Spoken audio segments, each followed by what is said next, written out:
Hey guys, today I'm at the hangar. I'm going to show you guys how I update the Garmin software for the avionics in this airplane. There's two ways of doing this. Today I'm going to show you my preferred method, which is using the app, the Garmin Pilot app on my iPad. I start at home, I open the app, and using the Wi-Fi, which is faster than my cellular on my phone, I download the software update onto the iPad, and then I head over to the hangar. Once I get to the hangar, I plug the airplane into this ground power unit, the GPU. This one is made by White Lightning, and it has the Piper plug-in. As far as I know, all Pipers have the same plug, or at least all the Pipers we have do. And we start by plugging that in so we can get power to the ship, and we don't use the battery. We're not draining the battery in the airplane. So once we plug that in, and then we flip the switch, everything automatically turns on. We climb into the airplane, and then I've got my iPad here.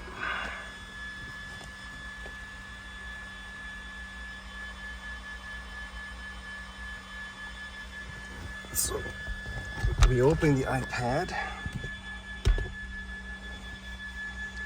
We start with the Garmin Pilot app.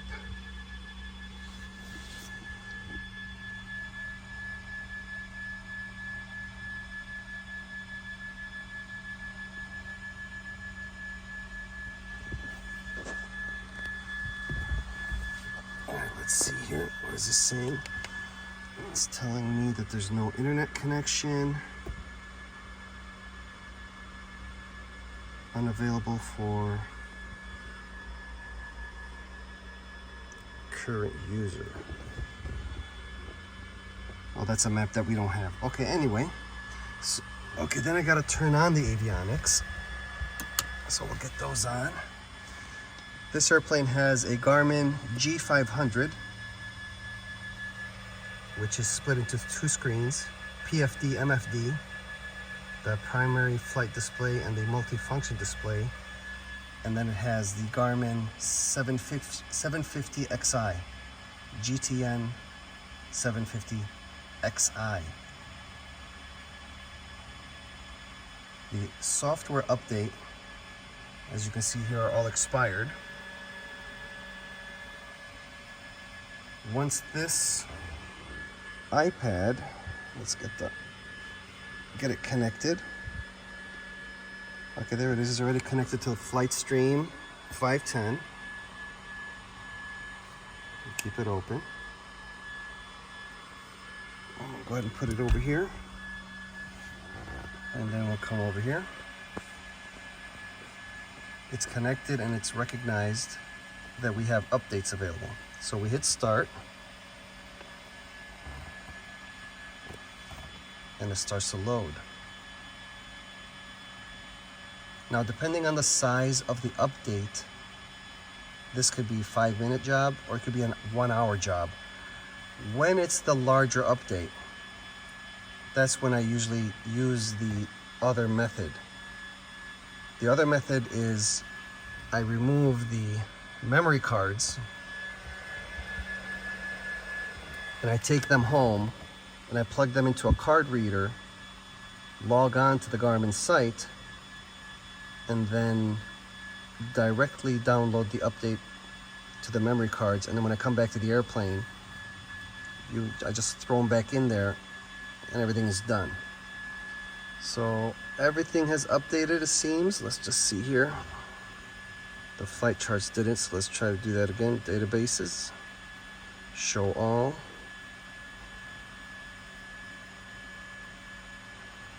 Terrain system test okay. We'll highlight the one that didn't update and try it again.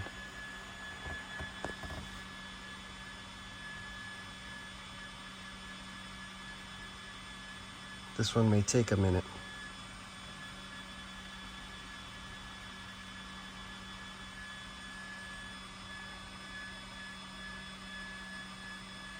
Once this update uploads onto the Garmin 750XI, there's one more step that I have to take. I have to go over to the G500 and sync it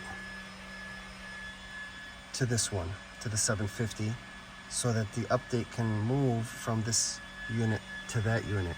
For some reason, that doesn't happen automatically in this airplane. I have to manually prompt it to do so. But it's not that big of a deal. You'll see in a second here.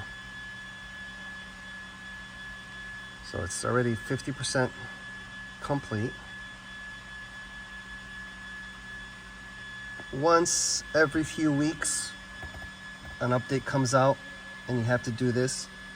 But this is how you keep all your maps, all your plates, all your charts up to date and legal to fly IFR. As we all know, you can't fly around IFR if you have expired data. It's like flying around with old maps. But here we are at 80%, 82%. We'll follow that along. I may have to shorten this video a little, just so that we're not wasting so much time. But here we are at 92% already, so it's almost done. And then we'll flip over to do the other part. Sometimes, all right, here we go. Sometimes getting the update to move, to sync from here to here, only takes a few minutes, and other times it's very slow. But we'll see which of those times this will be. All right, so the database is complete. Now it automatically restarts itself. As you can see here, these are all expired. So we're gonna go ahead and hit continue. We'll scroll over the big knob to the auxiliary, then the small knob. Keep switching over till we get to database sync. So we'll hit database sync.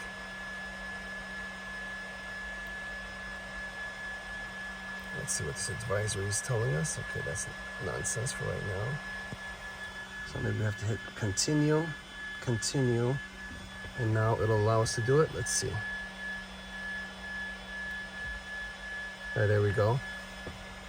So now here is the data that's syncing from the GTN750XI over to the G500. It tells you here that the source is the GTN. All right, so this is gonna take a few minutes. I'll film the whole thing and then I'll shorten the video when I upload it, because it seems like it's gonna take at least a couple minutes for each one. It's doing the aviation database now. After that, it'll go to safe taxi, then obstacles, and then airport directory. And then once that's complete, it restarts itself as well. And then the job is done. So there you go. Now the first one is completed. It automatically goes on to the second one. Once that's all done, then the airplane's good to go for another few weeks till the next software update. There is a way now where we can avoid having to do this manually. If this airplane was equipped with the Garmin engine monitoring system, rather than the JPI 930 that we have here, then via Bluetooth or a cellular connection, it would automatically download the software updates and automatically sync them to the avionics. I don't fly any airplanes that have that, so I don't know. I only know what I read, but it seems like it'd be a lot easier never to have to worry about it Just make sure every time you start the airplane that everything is up to date. But this really isn't that bad. Like I said, once every few weeks, maybe once a month, we update the software and it's good to go. I mean, it's so much better than having to buy new maps and new plates and constantly trying to figure out which one's expired, which one's not. So here the second one's already done. Now it starts onto the third. So we're 10 minutes in to this video, and that's how long it's been so far. I'm gonna film the whole thing to see how long it actually takes, and then I'll shorten it for the upload.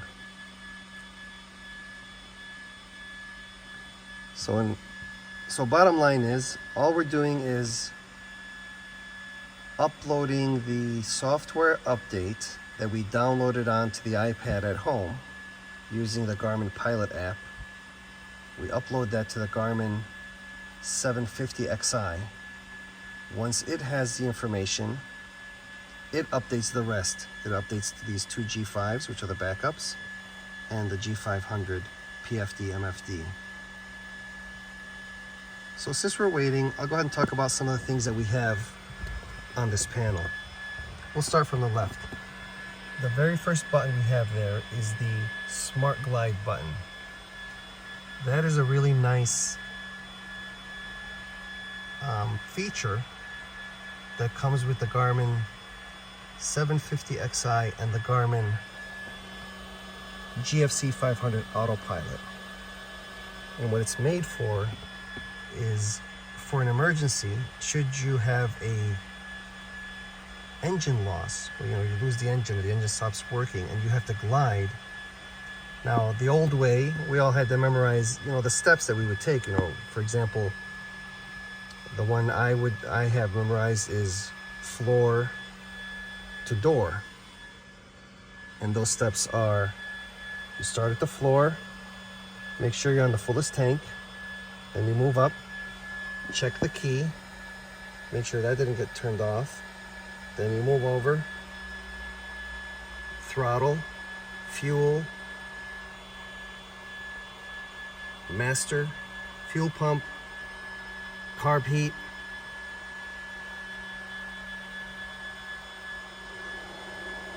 you make sure all those things are on. If none of those things got the engine to turn back on, that's when you unlock the door. You just pop the door open. Well, you don't actually open the door, you just kind of pop it, just in case you hit the ground a little hard when you're landing for the emergency, so that you can still get out. But the new way is, as soon as you have an engine failure, you just hit the Smart Glide button. It will automatically put the airplane into best glide speed and start turning towards the nearest airport. By using this map, it knows where the nearest airport is and it'll start flying towards it. And then you can do your troubleshooting while it's flying towards the nearest airport. It's just one less, it's a big step that you don't have to do. Manually you're trying to get into best glide, configure the airplane, start flying towards the nearest airport or gliding towards the nearest airport, and then do the floor to door check.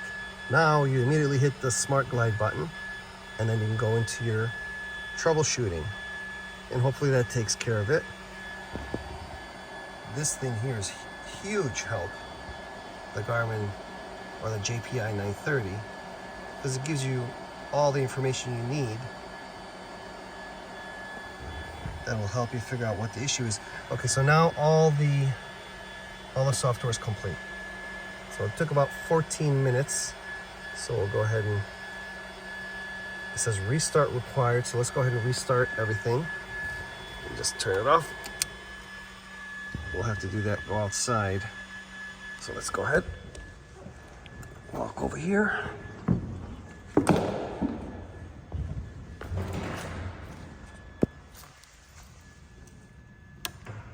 I like to count to 10. 10, 9, 8, 7, 6, 5, 4, 3, 2, 1. Turn it back on. Go back up here.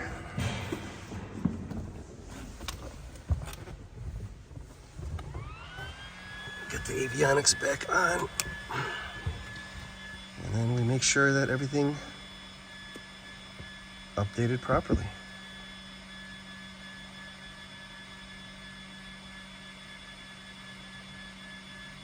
So I'll have to go onto my iPad, excuse me, and double check why the flight charts are not updating.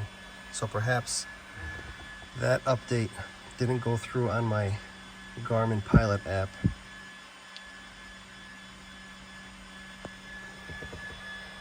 But this is still opening up now.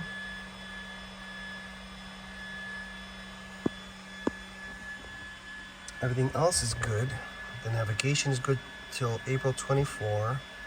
So I'll have to do that update when that happens. The base map is good for the whole year. The obstacle is good through May 24th. Safe taxi is good through May 24th. Terrain is good for the year. Flight charts are expired. I'll have to check that again and do the whole thing over. But in the meantime, I just want to see if this accepted the software update that came from the GTN. Here we go. All right, it's all correct. We have aviation good through April 18th. Obstacles good through May 16th. Safe taxi, all of it, except for the flight charts. So I'll check that up and I'll just do the same steps that you guys just saw. But this took exactly 17 minutes. Pretty easy. The other way is also easy, just doing it on the memory cards. But this is the way I prefer to do it. If you have any questions, feel free to put it in the comments and I'll answer anything that I can. Thank you for watching. Have a good night and see you next time in the year.